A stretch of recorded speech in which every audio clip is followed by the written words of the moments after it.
Bienvenidos al curso de intertextualidad. Mi nombre es Betania Guzmán, soy docente practicante del profesorado de literatura de tercer año y quien va a dictarles el curso. Hago toda esta presentación ya que, me pareció necesario hacerlo en el primer video que les voy a dictar para quienes no me conocen, así que, vamos a arrancar. Para hoy les hice como un plan de trabajo, ¿sí? Antes de arrancar con todos los conceptos y demás, para que vayamos viendo qué temas vamos a trabajar acá. Primero vamos a trabajar y retomar con el concepto de intertextualidad, que está bastante explicado y detallado, su evolución histórica, cómo surgió, a quién pertenece y demás, en el video que les dejé por el profe de literatura, que tiene un canal bastante accesible y muy concreto de literatura, ¿sí? Que ya también se los recomiendo por si lo necesitan para otras cuestiones de literatura, que les va a ayudar pila porque es bastante concreto.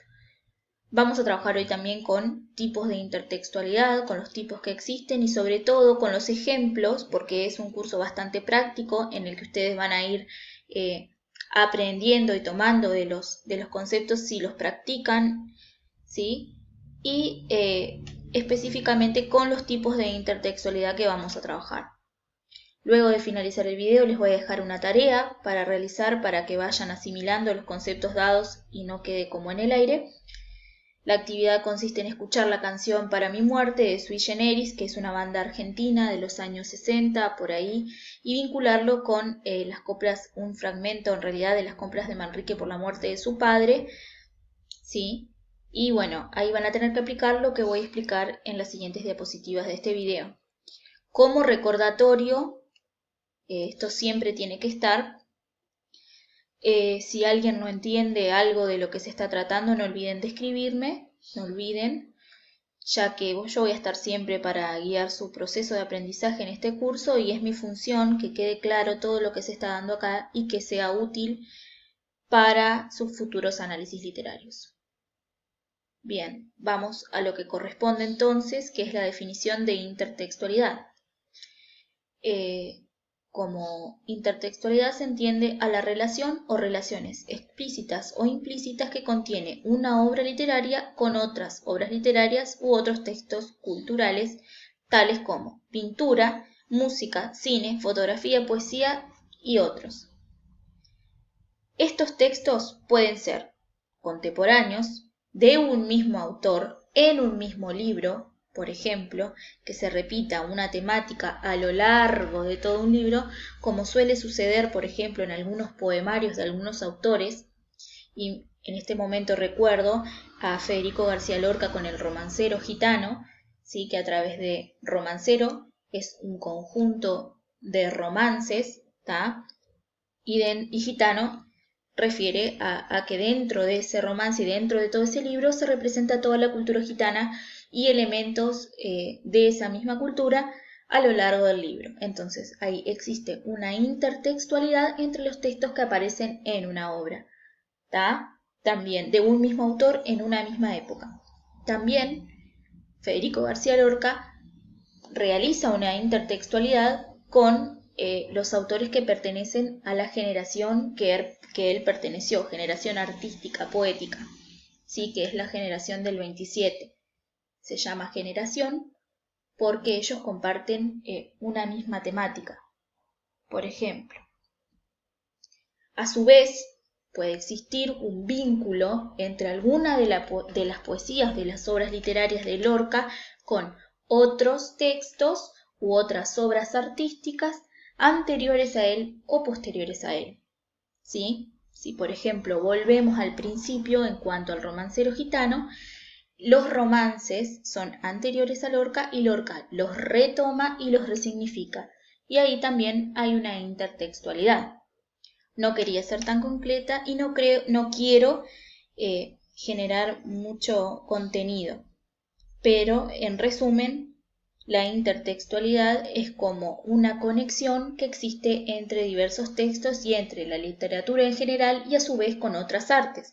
Por eso ahí explicité, ¿sí?, lo de las obras culturales como la pintura, que puede existir una intertextualidad o una conexión entre dos pinturas, por ejemplo, entre dos canciones, entre dos películas o más, entre fotografía, entre poesías, ¿sí? Entre todas las manifestaciones artísticas.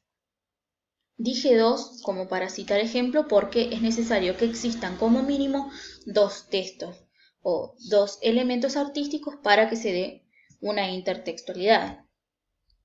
Nosotros vamos a trabajar con dos conexiones, ¿sí? Entre la cantidad de conexiones que se dan entre obras, vamos a trabajar con dos. La intertextualidad explícita, ¿sí? Que voy a detallar a continuación. Explícita, ¿por qué? Porque dentro del texto se hace referencia concreta al elemento, ¿está? En este caso, de Gustavo Adolfo Bécquer, acá podemos ver un fragmento de su poema que establece que en donde esté una piedra solitaria, sin inscripción alguna, donde habite el olvido, allí estará mi tumba.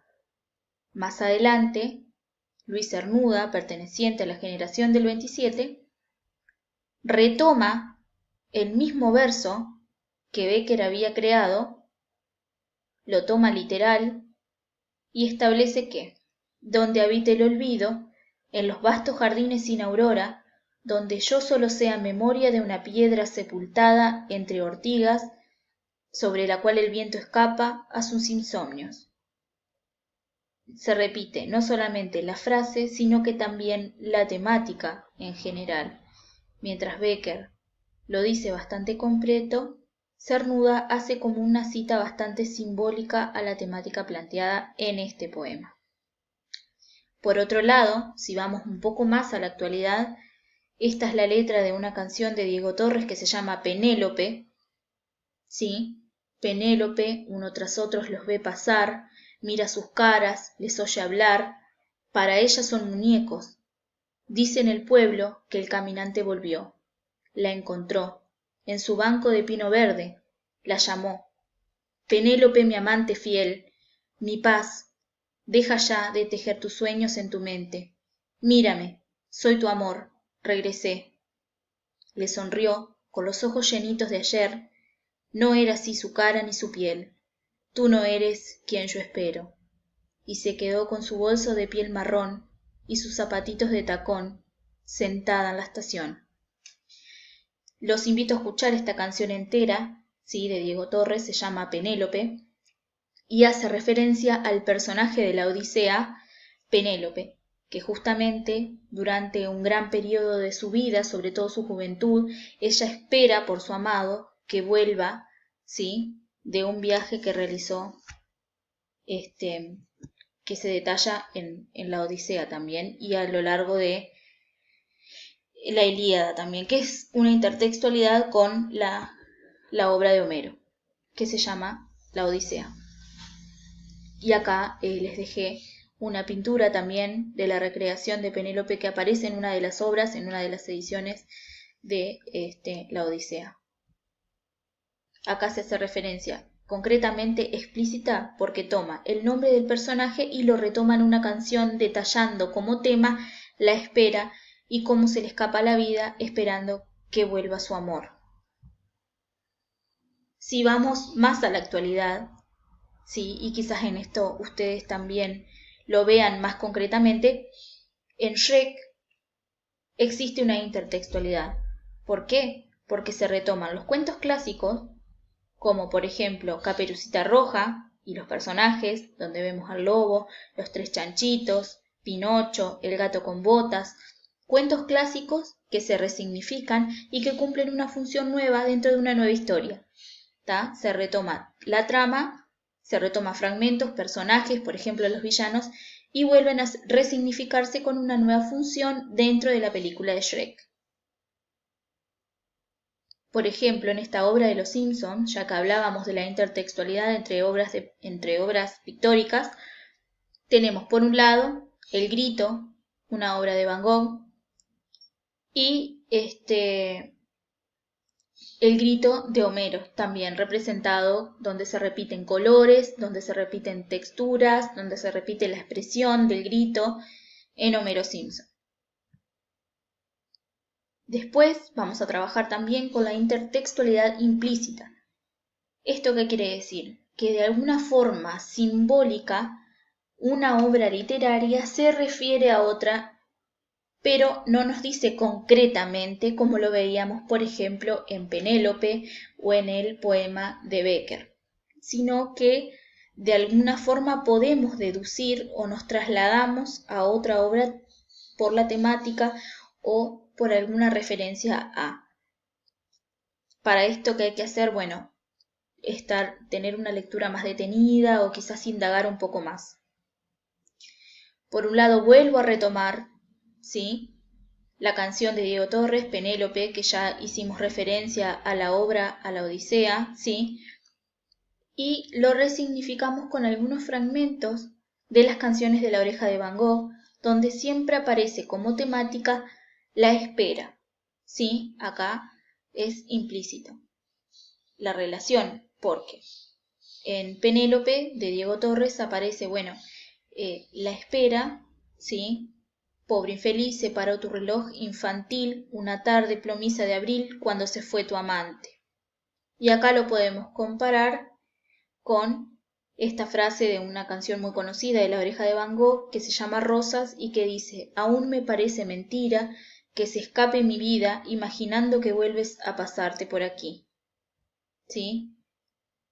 Y ella, el personaje que vemos acá en Penélope, enamorada, espera a su amado, como expresa acá en otra canción de La Oreja de Van Gogh que dice: y la vida se pasa y yo me muero por ti. ¿Sí? Bien, gracias por su atención y espero que hayan quedado claros los conceptos que dimos hoy.